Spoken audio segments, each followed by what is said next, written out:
Indarkeria matxistak piramide baten itxuria dauko. Oinarri ikustezina daukon piramide bat. Baskari familiar baten nire lehengusua, nire adinekua, nire alboan da hoi esarritxa. Osabaz dago berbetan munduko ekonomizari buruz. Eta amaitzen da benian, bapatian osaba beitzen hau da galdeten hau. Nereak, umiak noizko. Umiak plazan dagoz, mutilak futbolian dabiltza. Urrezko baloia irabaziko dabela pentsaten.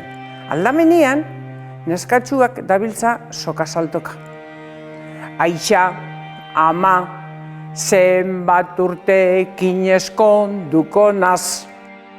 Gizon bat, kotxe eta hierrera sartzen da.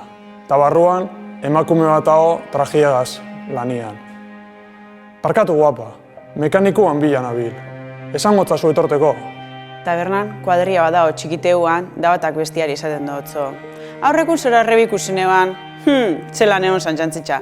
Esan kontu zeukitxeko, egun ematen zozo pasako jakota. Eta ez tozu zer esaten. Hondartzan, umia kolgetan dabizen bitxartian, guraso batek esaten ontzo bestiari. Entzuxu, bakizu Mikel eta Olatza lia dizela.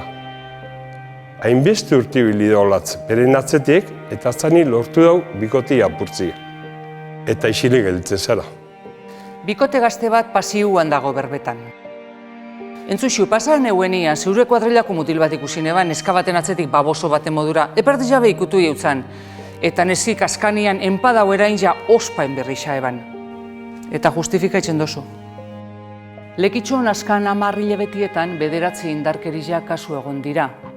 Bikotien artean eta baitxa famili barruan ere, eta biktimen artean adin txikikuak bebai ikusten duguz. Honetara heltzeko eta aipatu ez ditugun beste kasu guztizetara heltzeko, erasotzailea piramidiaren maila guztizetatik pasatu behar izan da. Hau be, indarkeria da.